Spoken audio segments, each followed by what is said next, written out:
The Scarecrow's shadow Elias was a farmer, and his farm was his world. He'd inherited the land from his father and his father from his, a lineage of men who tilled the same soil, cursed the same fickle weather, and looked to the same wide, indifferent sky. It was hard, honest work, but this season something was wrong.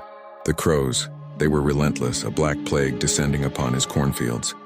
No matter what he did, waving his arms, shouting until his throat was raw, firing his shotgun into the air, they just kept coming back.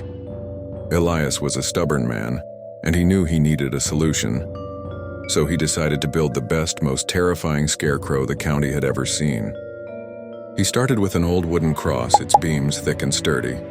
For a head, he used a burlap sack and painted a screaming, distorted face on it with tar.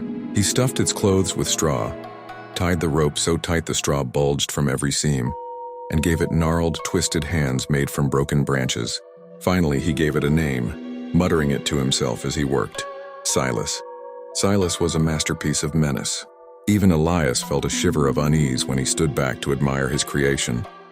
The crows kept their distance after that, circling high overhead but never daring to land. The crops thrived and Elias was relieved.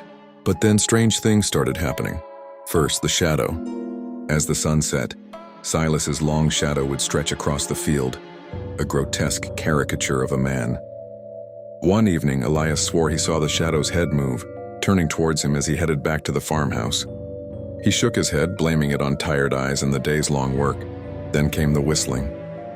A low, reedy sound like the wind whistling through a dry husk of corn, but the sound seemed to have a source, and it always came from the direction of the scarecrow, always when the sun was gone. It was a tune Elias didn't know, a tune that made his skin crawl. One night, a terrible storm rolled in. Elias lay in